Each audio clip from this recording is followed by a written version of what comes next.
told us how to pray, and he simplified it. I believe in simplifying religion. There are 614 rules in the Pentateuch, and the Pharisees added a great many more. And in the 15th Psalm, they were reduced to 11. Micah reduced them to 3. Do justly, love mercy, and walk humbly with thy God. And Jesus reduced them to 1. Love. Love God with all that you have, and love your neighbor with the same quality with which you'd love yourself. And then he told us how to pray, and he boiled it all down into one little prayer that takes half a minute to recite. 30 seconds. 30 years ago, I decided to spend the rest of my life learning how to pray that. It has taken me 30 years to learn how to pray a prayer that it takes 30 seconds to give. I could boil it all down into one phrase, and that was simply in the middle of that prayer. Thy kingdom come on earth as it is in heaven. The reason the camps were born was because out of that prayer. After praying, thy kingdom come, I began to wonder what heaven was like, and so the Lord just gave me a present of a Camps Farthest Out, and I found the kingdom of heaven is there. So we don't have to die to find out what heaven will be. I'm not going to tell you, though, what you'll find. When you die, you're going to find you'll be with the persons you want to be with when you want to be with them. At that identical moment, they'll want to be with you.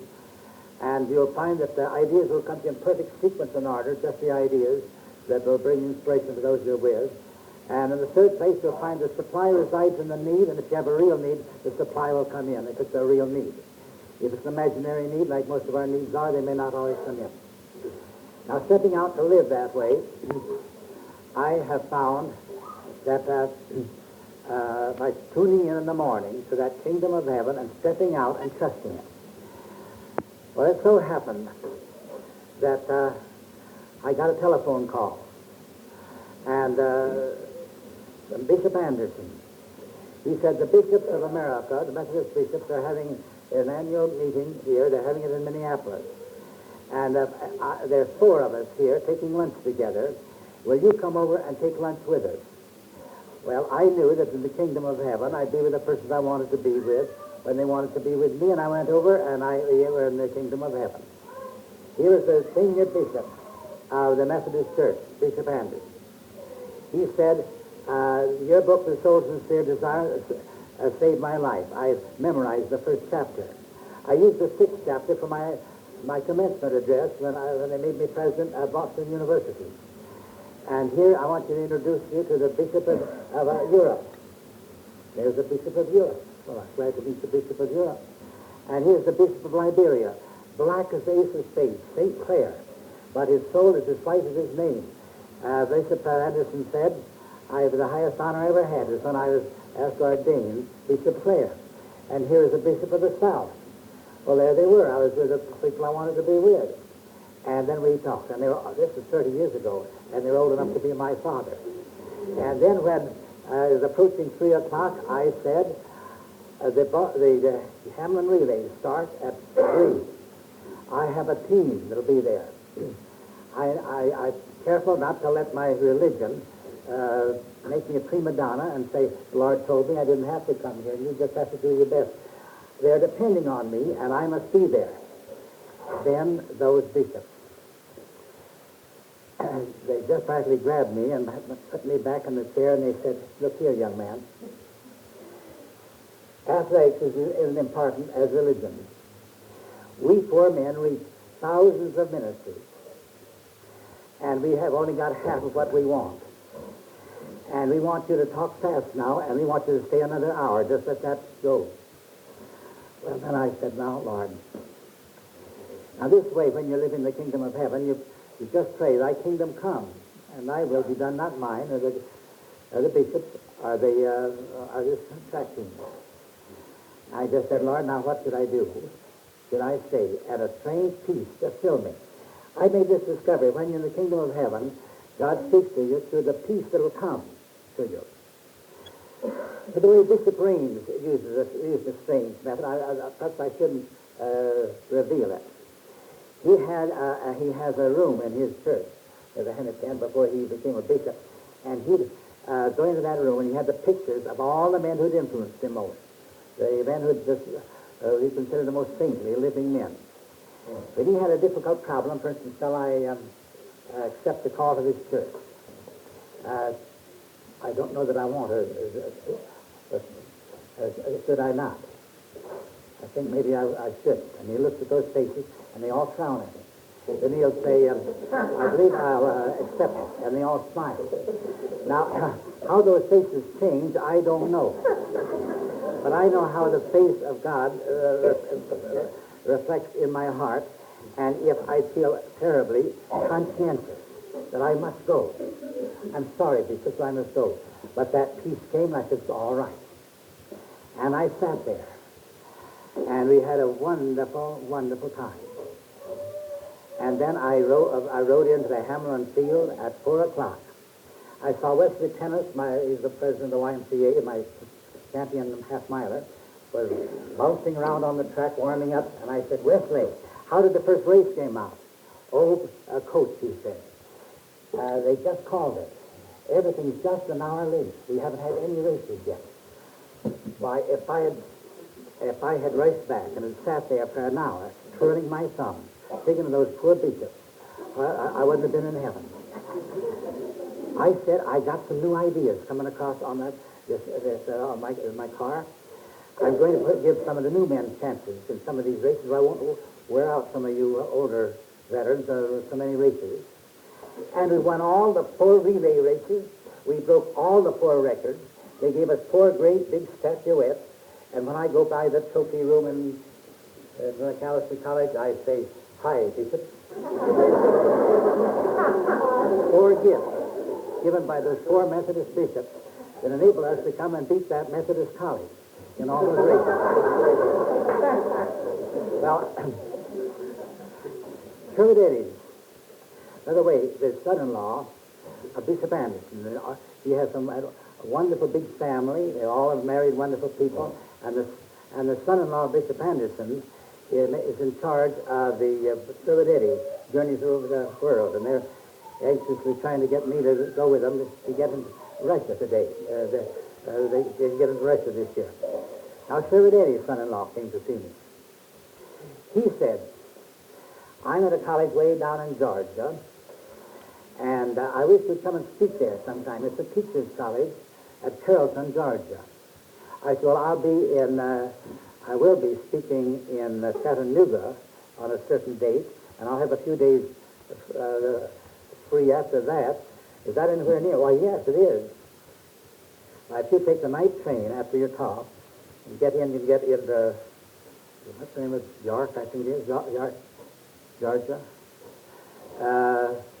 Spend the night there, and then take the 7:30 bus. They'll get us to Carrollton in time for the chapel talk, 10 o'clock. All right, that'll be fine. So I made all those connections, then went down at 7, I didn't wait till 7:30 for the bus. I went down at 7. I thought maybe there may be a little lunch counter and get a sandwich, but there was no lunch counter. And I said to the ticket man, when will this bus come in? Oh, about 11:25. I don't want the 11:30 bus. I want the 7:30 bus. Oh, we're on daylight saving it. It left half an hour ago. Well, I was in the kingdom of heaven, so the Lord has made that bus go. So I went to the phone and called up Terry Smith, his son-in-law, in Carrollton. So I'd missed the bus. I'm going to hitchhike. And so maybe you better get a pinch hitter of your faculty to take my place if I don't get there. And so I went outside the city, put up my thumb, and a young man picked me up. I was just way out of sight of everybody and everything, and puff, and he said, a flat. He got out. He said, the spare is flat, too. I'll have to limp back into town. And so that left me stranded. And finally, a little car came along, and a little old man, and he took me in. And his father had fought in the Civil War on the southern side. My father had fought in the Civil War on the northern side. So we were fought the good old Civil War over again as we were going along, and came to a hill. And his little and his little forward began to go puff, puff, puff. He said, I don't know if he can make these hills. My batteries are very strong. He had nothing but hills. Well, he'd ended the war and reached the next town, and he said, this as far as I go. I went outside that town, and I held up my thumb and held it up, and finally I said, Lord, it's 9 o'clock. I didn't arrange this. I'm putting myself utterly in God's hands, and I'm not the necessary down there. The man to take my place ought to give a better talk. But, Lord, if you want me, you'll arrange the thing, and if you want me to get there, you'll have to arrange the transportation. After a while, a car came along, and an old couple were in it, and they took me in. I said, you're an answer to prayer. And the old lady said, we believe in prayer. My husband leads singing in the churches. And his father had fought in the Civil War on the southern side. My father had fought in the Civil War on the northern side. Presently he said, have you ever heard, have you seen Jesus sung? I said, no, but I'd love to hear it. He said, would you prefer I would sing bass or tenor? I said, either. Well, she sang a strange falsetto, and they joined in, and it sounded just like a calliope. And when we passed the schoolhouse, I'd put the window down, and the youngsters would all stand and watch the calliope go by. Well, after a while, we reached Buchanan, and I saw I had 20 minutes to go 20 miles, and he said, this is as far as I go. So I raced into a telephone station and said, I want to talk to Kerry Smith. I'm here at Buchanan, 20 miles away. I'm going to hire a taxi, and I think I'll be there on time. Hung up, and he turned to the dean, and he said, yeah, he's at Buchanan. He's 20 miles away. He says he's going to hire a taxi, and he'll get there. And the dean said, if he'd said that from any other city in Georgia, I'd have believed him. But I used to live in Buchanan, and that's the one town in Georgia where they don't have any taxis. Well, I still live in the kingdom of heaven. And so I found out that, and someone said, maybe the shoemaker can take you there. So I went to the shoe shop, and he was pounding away on his shoe. I said, can you take me down to Carrollton? I reckon I can. After I get the mail, I said, when did you get the mail? He said, it's 10:30. Well, I got to be there by 10. Well, maybe Mr. And he said, there's a man named Mr. Frost 10 miles away that has a taxi. And a man sitting there with his shoes to say that I think I saw Mr. Frost getting in his car just a few minutes ago. I said, where else can I find him? Well, he might be over at the post office. So I hurried over to the post office a block away. Anybody seen Mr. Frost?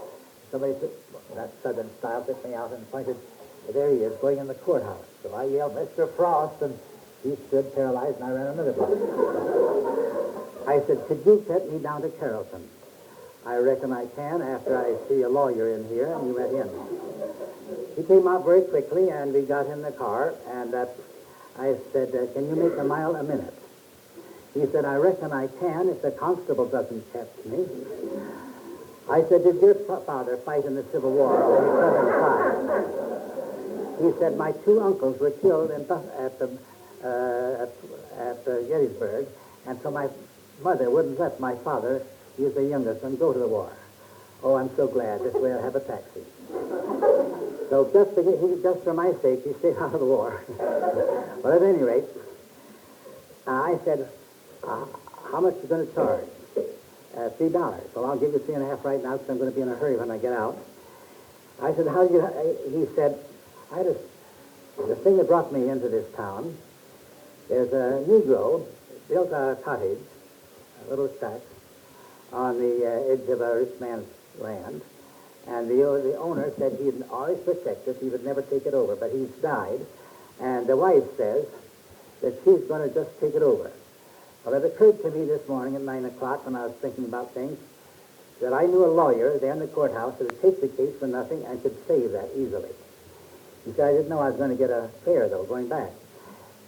Now, all the way these things fit together in heaven, at 9 o'clock, when I said, Lord, you will have to arrange the transportation, he put in the head of that man with a good deed to go to that town and save that Negro. And here we were. Meanwhile, down at Carrollton, the students are all getting ready, 700 students in the chapel, to get out their history books and read while some old dry college professor is going to give them another required talk. And then, but they also took notice when Mr. Smith got up and said, Glenn Clark is at Buchanan. 20 miles away. He has phoned that he's going to take a taxi and get here. The dean says there are no taxis in Buchanan. But Glenn Clark believes in prayer, so I'm going to ask you to sing an extra song, and I'm going out up that aisle, and as I walk out that door, I will expect to see Dr. Clark. As he came riding up, I grabbed my suitcase, jumped out, just then Terry Smith came walking out the door. I started to run. He said, "Don't run. They're singing Climbing Jacob's Ladder." When I walked in Mr. Smith, all the books closed. When the angels came to Abraham, Abraham wasn't any more startled than those students were watching this angel come walking in and come in on some way that where there was no transportation. They sat on the edge of their seats. They were as responsive as the Camps Farthest Out, and I don't know how many lives had changed because I had to go through all that perambulations to get there. Met a lot of men whose fathers had fought on the Civil War, and it cost me less than the bus would have cost me. And there you are, the kingdom of heaven. The kingdom of heaven. Ben Johnson, one of my dearest friends, president of a great lumber company in California, had a salary of $25,000 a year and is just worried and sick about finances all the time. Oh, I tell you, be poor and you won't have to worry. Afraid you might lose it, something might happen. And he asked me to be on the board of directors, and my goodness gracious, to come out and sit on there, the board of directors. I said, no, but I'll be on your board of spiritual directors. So he never went to an important meeting without a long-distance phone call. They often came from Stockton, a city where a lot of lumber deals are made. And one day when I was, one evening after I'd given an address in Norman Vincent Field's church at our retreat there, I was in Prince George Hotel, and a phone call came, and this is Ben Johnson in California. The doctor says I have cancer. Please arrange it so you two can come and see me. Oh, I said, I'm all filled up every day, but I'll just pray for you. Well, that is the year where I had our first Camp Farthest Out in Hawaii. The Browns said, if you'll come down to Omaha and meet us as we're going with our car, just take a day extra, and it'll save you a lot of money, and we could, riding across the continent, we'll read the Water of Life, the most inspired book I've ever written, and nobody ever reads it, and those who do, I just love to be with them. So if they were going to read Water of Life, I'll go out of my way to do that with any folks. And so we rode, and when we reached Cheyenne, I said, I just figuring up our mileage, and we won't quite reach San Francisco the day before we were to leave, but not leave till evening. And we could just as well, we could push us here. So we probably would stop at some little town this side. And they said, yes. I said, now I could see Ben Johnson. I don't know where he lives, but I think it's Stockton. So I called it long distance. No Ben Johnson in the telephone. In Stockton. It's just a business center, not where they live. And I said, isn't that too bad? We have the time. He wants us. And here it is. And I just said again, I said, Lord, if you want me to see Ben Johnson, you will have to tell me the name of that town. Well, we rode 600 miles the next day. The Browns go about anywhere between 80 and 90 usually. And we reached there at 6 o'clock. And I said, I feel like relaxing by going to a movie. A little bit of a town. Do you remember the name of the town? What? Winnemucca. A little bit of a tiny town, and they had a moving picture and a different picture every night because everybody went, I suppose, and they didn't have enough to have the same movie repeated. Had a wonderful movie the day before and a wonderful the day after, but this night all it was Rough Shod, a Western. Well, the Browns didn't want to go to a thing like that, and I didn't embrace, but I said, I want to change, and I'm going. So they went with me. 3 beautiful ladies, young ladies, got on a stagecoach, and they said, we want to go to Sonora. Sonora, that's the name of the town where Ben Johnson lives. Actually, God, you'll find him down even in hell, he said. Down in hell. You'll find that God, he'll always be ahead of you. If you just live in the kingdom, he'll be there. I could have gone into a billiard hall, and somebody come up and said, say, The town you want to go to is Sonora. Why, there it was, Sonora. We got back about 9 o'clock that night to a motel, and I phoned. It was 8 o'clock out in California to Ben Johnson. His wife said he just hopped up and down for 24 hours with joy. He never even heard of Roland Brown, whose power of spiritual power as a healer and healing is greater even than mine. And we prayed with him. And you know, months later he wrote us, the doctor has found my cancer is cured. Now this is living in the kingdom of heaven. You'll be with the person you want to be with, and you want to be with them. And I went down to see Dr. Carver, because everybody that had ever seen him used to tell me, there's one man you must meet. So one day I wrote him a letter, and he wrote me by return mail. I was praying that you would write me when your letter came. Please come down and see this workshop. I call it God's little workshop, where all these miracles happen. Well, there I arrived, Saturday noon. Oh, my beloved friend, you came the wrong day. My infantile paralysis victims come all afternoon, Saturday, and all day Sunday. Can't you wait till Monday? I said, no, I'm to speak in Atlanta Sunday, and I'll go to lunch, and he says, I tell them to come unless it rains. I said, I'll go to lunch, and I'll come back and see how the land lies. And I said to my friend, I know it's going to rain. He said, I don't see any clouds. Now, I don't get dogmatic like that. But I'm going to tell you something. I start every morning with a prayer that I'll be in the kingdom of heaven, and Dr. Carver would go out at 4 every morning and talk to dear Mr. Creator.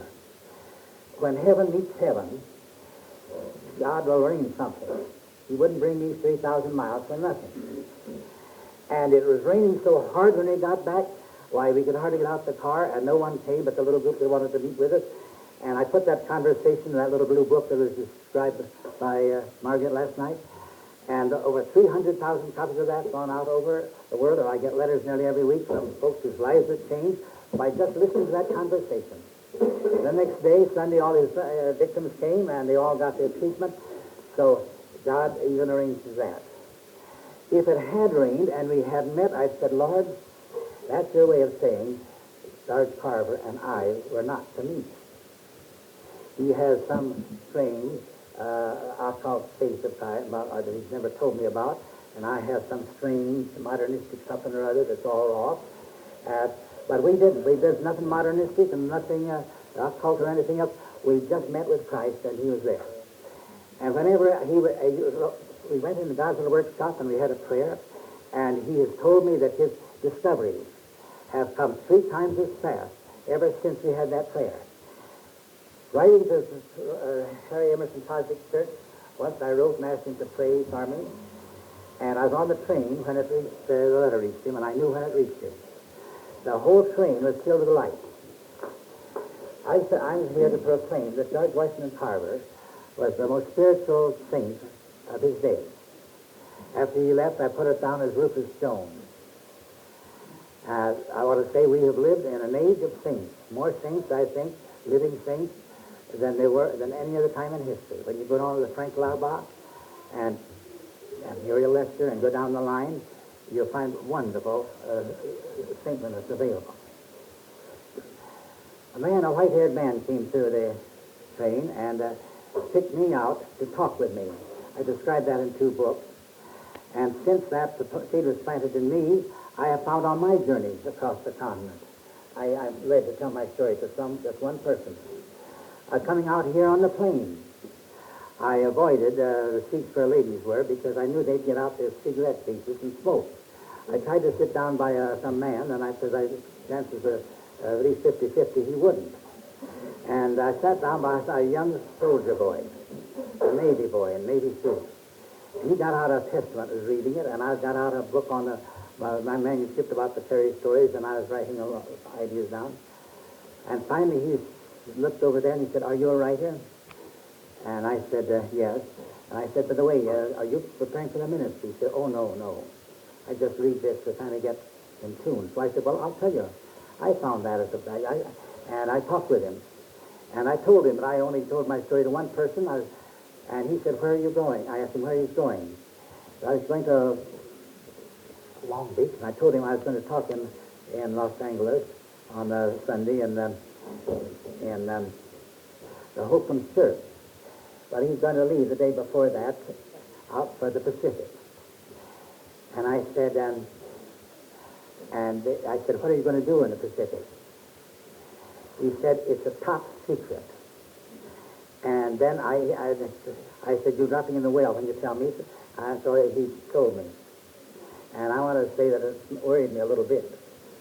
Not that there's going to be a war, but there's some big things that this nation's trying out, and I don't like some of those top secrets. He said, I'm going in for 2 years, and when I come back, I'm going to try to find where your Camps Farthest Out is, and I'm going to go there. Now, there is a life that may expand like that. You don't know. I got on a train once, and an old white-haired man and a white-haired woman were weeping. I rather she was weeping, and all their children, grown children, were weeping as they put them on. They went into a compartment. As I went by the compartment, acting on their guidance, I just stepped in and threw away and said, I beg your pardon, but if you have any special need, I'd love to pray with you. Get out of here, he said, just like that. And I went out.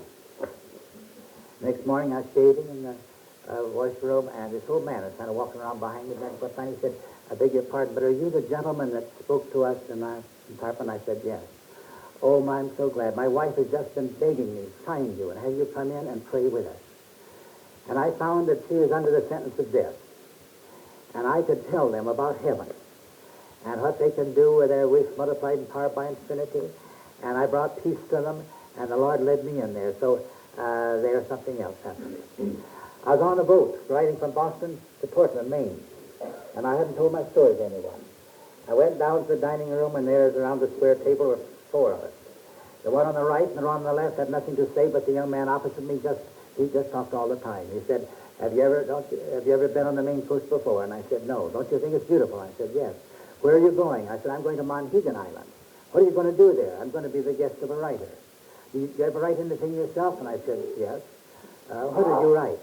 Oh, The Soul's Sincere Desire. You know what impressed me most in that book was a golf illustration. And he went right ahead and told me all about that book. Later in the day, later in the morning, in the evening, I was sitting on the deck, watching the sun go down, the stars come out, and this young man was pacing around looking for somebody. He said, oh, would you mind talking with me? I said, let's walk the deck a while. So he said, I'm chaplain at Amherst College. I have to address the students once a week, and I don't know how to hold their attention. Could you help me? I think I ought to. I've coached athletes for 20 years. I suppose you think your first duty is to make them good. Why, certainly, I'm a minister. That isn't your first duty. Well, what do you mean? Why, your first duty is to make yourself good. Oh, he said, that's interesting. You're right. And your second duty is to make them happy. But you can't make them happy unless you can show them the bases of happiness, of goodness that your happiness is based on. He said, go on. Well, he talked for an hour, and then he said, he took hold of my lapel of my coat and looked me straight in the eye. Now I know why I'm on this boat. I came down to Boston in the North Station to get a ticket on the train, and an unseen hand just pushed me through that station down to the wharf, and I've been wondering why I got on a boat instead of on the train. And now I know you've given me just the help I want. If you're ever near Amherst, I wish you'd talk to my boys. I said, what's your name? He said, I don't have a card. My name's Arthur Kinsaving. I said, I won't need a card because I can remember that. How can you remember that? It's a difficult name, like most people say. Kinsaving? Why, half the problems I'm called on to solve are between kinsfolk. Kinsaving. Well, 2 years went by, and I was on the Maine coast again. This time I was invited out there to address a group of ministers who vacation in Maine. And then we had a lunch, and then I addressed them again in the afternoon. And out of it has grown the Camps Farthest Out in New England. So those ministers went home and began to establish these camps. Opposite me at lunchtime was a tall man. He said, I'm chaplain of Amherst, Dartmouth. Oh, you know then young Kinsaving of Amherst. Oh, yes, I sure do. But he's not there anymore. An old lady said he's at Trinity Church, Boston, Phillips Brooks' old church. Oh, I said, that's wonderful. I consider Phillips Brooks the greatest minister that ever lived. And so he's assistant pastor in that great church. Oh, not assistant pastor, he's head pastor. Oh, how that church must have degenerated to have a young chap like that. No, it's grown since then, said the old lady. And then the chaplain said something that just thrilled me. He's especially developed the power of drawing young people. The wealthy girls call their bus that takes them to church on Sunday the King Solving Special. The editor of Atlantic says it's become a byword. They've never had anyone that can draw young people like he does. What we've talked about and prayed about. And the old lady said, yes, he even draws them from the old South Church across the way. And the chaplain said, don't talk so loud. The pastor of the old South Church is down the next table. Don't I know it? He's my son-in-law. Now, if I put into a book just the conversations I've had that way, but I don't have to. I'm having them right here. And we're going to have another one today, and the Lord's going to be in it. These ministers of the Nazarene Church, three of them here. One of them is from London, the evangelist. They want to start this prayer movement started through all that church. But they just feel just as exactly as the Church of God did that had a group of us CFOs lead them in Kansas City. The minister said, we want to confess. Now, this, I'm not confessing them. They're a wonderful church, but I'm talking about the Church of God. So we must confess that we're a preaching church. We're not a praying church. We're going to divide into prayer groups, all of us ministers. And the leaders are going to be three Camps Farthest Outers that know how to pray. Glenn Clark, Marcia Brown, Roberta Fletcher, and Grace Curry, women leading these ministers. And the humility of that, the power that can be put into that church, by these men alone can do it without any of our help. But I want your prayer, that we can pray for them, because that's our service, is to pray for all the churches that want to go deeper in prayer. That is what's going to save the world. When all the churches learn how to pray for power. Now, I found ideas that come to you when you're in tune with God. First, those were the right idea, coming from Noah, and the different things. Are you in the right place to meet the right people? You can't explain it, but that's as near as I can define heaven in action. Here is here are ideas. So I sat down and spent 12 summers writing an article for the Atlantic Monthly, and I sent it to the Atlantic, and they sent it back. And I sent it to Harper's, and it's still back. And then one day a boy asked me how I prayed. Now, you know how to pray, but you don't intend to write books about it. I was a coach. I was a teacher of English. I'd written a textbook on a short story. But this boy asked me how I prayed, and out of love for him, not any desire to get in the Atlantic, not any desire for fame or glory, I went into an inner room and sat down and said, Lord, you take this pen, and you tell him, because it's an intricate way. I don't pray just like, it's a kind of a new way coming through, of somehow just stepping into the sermon on the Lord's Prayer, and just praying that one thing, thy kingdom come, and thy will be done on earth as it is in heaven, and then believing it. Now, this is where my things in this. I've prayed that before, but this is what I learned. And how can you put it into words? But this is what I learned. If I telephone for groceries, I expect the groceries to come. I telephone asking to deliver a watermelon, and that watermelon will be there in that afternoon, and we put it on our ice chest. I asked the Lord to send his kingdom of heaven down here today, and I walked out, and of course he won't send it. But I did that. I said, I walked out, and I expected to be the persons I wanted to be with. I went over to the bishop there, and I expected him, the Lord, to send me the right idea at the right time, and the right idea was, stay here for another hour. I was in heaven. If I just thought it out myself, I said, no, I thought this out. I promised myself and promised those men, I'll never let them down. I'm going to leave here and get there at 3 o'clock. Now, my stepping into this man who said, get out of here, something led me, because of that old lady who was going to die, needed somebody that could tell her something that not a one of these others had told her. All the doctors said, is you're going to die out in California. And the children said, no, we're sorry, we don't have the money to go out there. We won't be there when you die. So you have to just weep and sob here while you get on the plane. So something called me in those things. Now, you can't explain it. And if I hadn't been in the kingdom of heaven, I could have gone in and said, can I help you? And they said, you're an intruder, get out of here. And I'd have been an intruder. And I should get out of there. There's a whole difference there in the way you do it. My wife caught this. One day I came home and she said, you know, I had a strange feeling this morning. I prayed that we could be in the kingdom of heaven. And I called up 3 old ladies on the phone. And the first one said, oh, I don't know what you called me up, how you called me up, but I've just been desperate. And your voice has given me just what I needed. Another one was wanting to call her up. And I didn't know what led you to call me up at this time. And she just acting on those. On the other hand, she could have done it just on it and been a nuisance. A bunch of little high school girls, classmates of my daughter, came in one night, and one of the little rascals looked up a telephone directory of Mrs. Stevens and dialed it. And the perfect stranger and said, hello, is this Mrs. Stevens? Yes. Do you voice? No. You dirty thing. Well, now that was, the Lord didn't prompt that. I bet that was mad, whoever it was that did that. But it's very true. He didn't voice. A dirty thing.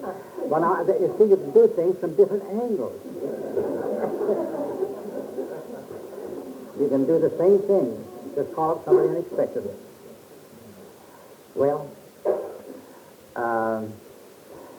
I sat down and wrote this, and I was surprised. It was better than anything I'd written before. I read to a group of people the next day, and they said, that's too good, just why don't you send the Atlantic Monthly? Well, I knew the Atlantic didn't accept religious articles, and so I didn't bother to do it. I had it printed as a little booklet. It was too valuable not to distribute, so it sells for 15 cents. They kept telling me, you want to send that to the Atlantic? And finally I said, I'm going to send it. But now I know they won't accept it because the Atlantic isn't like the Reader's Digest in those days. It would take things, the best things, from something else. But I mailed it, and to my amazement, this is what they wrote. They will accept it. But they practically said if you'd sent it 1 month earlier, we wouldn't, or a month later. We're accepting it because Dr. Christopher Lake of the Divinity School, that great theologian of the Harvard Divinity School, has sent us an article on prayer, which we believe in. An article on prayer in which he said prayer has never accomplished anything. No one is ever saved by it, healed by prayer. That's all by. Prayer is a fine thing in the ritual of a church. Well, the editor wrote, we wanted to put this in, but we wanted to have someone take the other side. We didn't dare ask any minister we knew here in Boston. We prayed they'd just write a perfunctory, duty-required article. And then your article came like wildflowers pulled up by the roots, with a rich loam of the forest still clinging to them, all this vital experience behind it. It made people really believe it. You know, the world will listen to an authentic spiritual experience. And I tell you, those students tell them, and because I've seen students, a man will come in and give them a grave address, and they'll say he doesn't mean anything of it, and they just go and read their books. But you get Brownie Hall in there in a college, they put their books aside, and they'll drink in everything he says. So we decided to have him speak again next 3 o'clock tomorrow, so you can have another chance at him. But I want to say this. That's all the difference in the world. And so they took my article, and even there I was guided, in delaying everything. Otherwise, I've never written any books. The result is, after a while they said, well, I went over to buy a copy. When it came out in August 1924, my wife said, why didn't you get 2 more for your mothers? I said, I'll go over tomorrow and get those. And they were all gone. I went to the next bookstand, they were all gone. I went to the next. And then the man stopped me. You know, the Atlantic Monthly is a drug on the market. We used to have to send them back.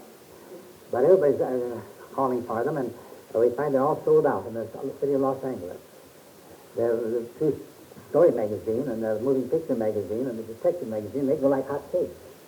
And then the editor wrote and said, your article sold the whole issue out immediately. The first thing, biggest experience we had in 50 years, you got to expand into a book. So I did.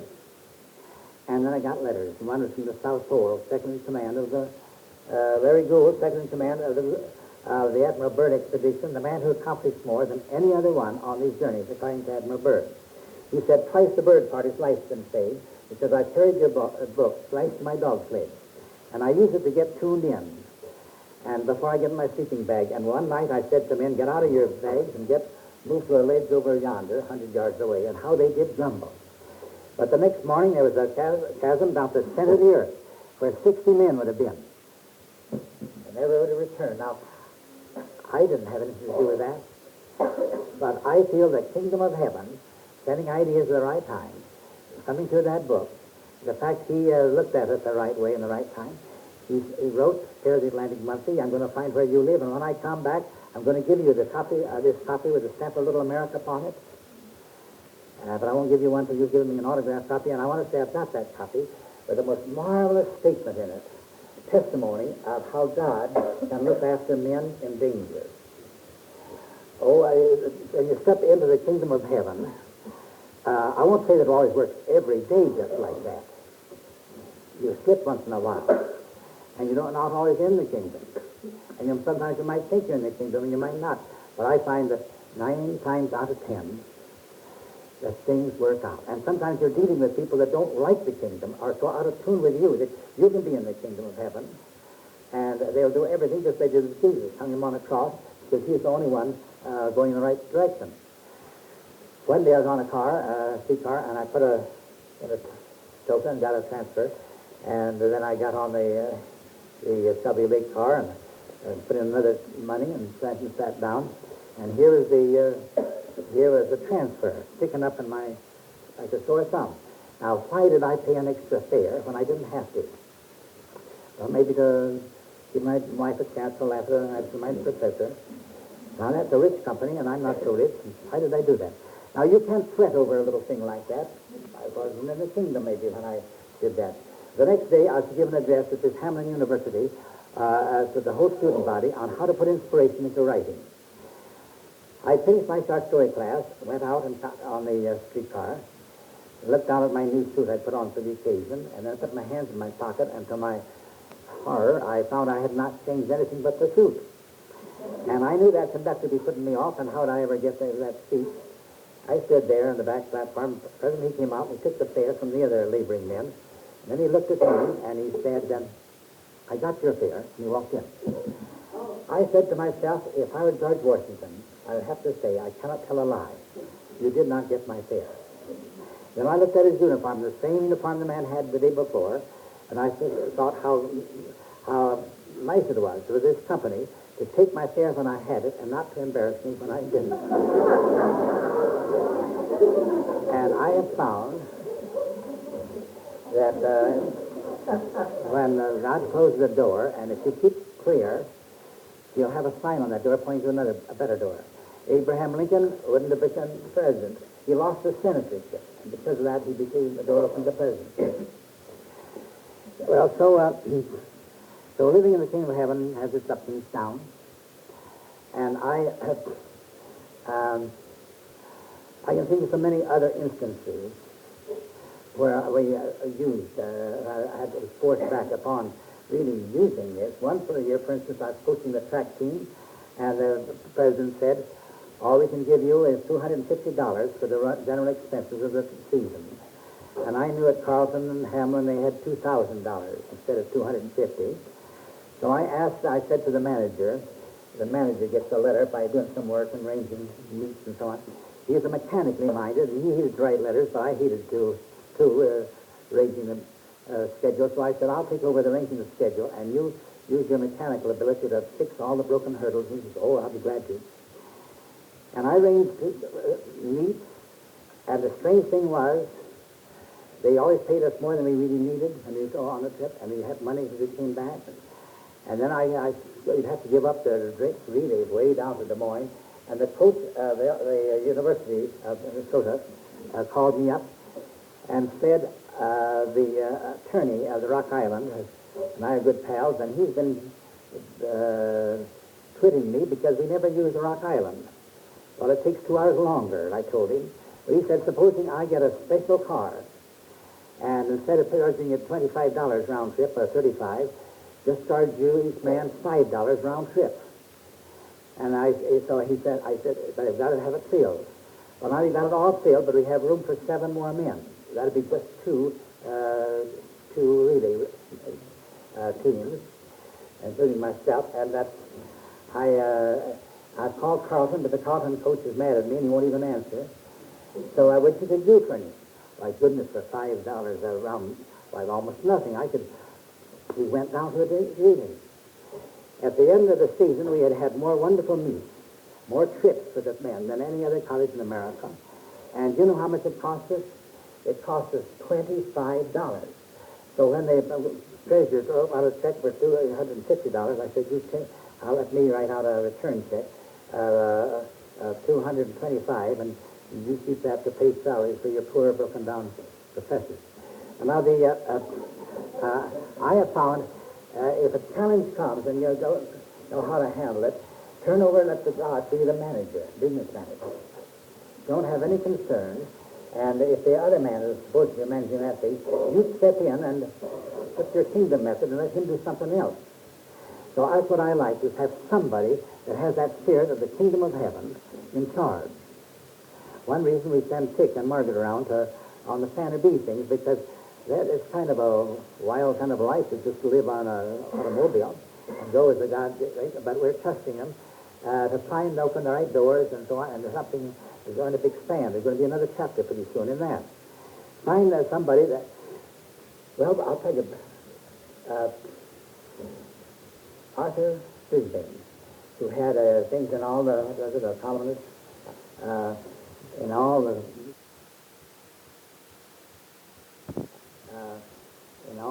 newspapers of America. 50 years ago, he wrote, big companies are looking for men to sit in front of an empty desk and look out of an open window for 4 hours and think straight. They'll pay $50,000 for the man, and they can't find the man to fill the place.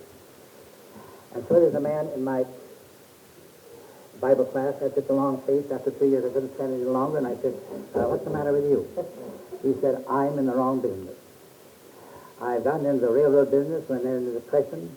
I'm just a water boy for a defunct railroad. I said, what is your official capacity? He said, I'm assistant to the president of the Sioux Line Road, and it's in the hands of a receiver. I said, I suppose the rest of the company are unhappy too, and he said, they sure are. And you're not making them any happier. I'm sure not. Is your family happy? Well, perhaps during the daytime, but not after I get home at night. So I said, now see here, why can't you start living in the kingdom of heaven just as if things were success? If things are going to be the right thing, and the right thing come, and just try to put this into living flesh and blood. Well, he said he'd try.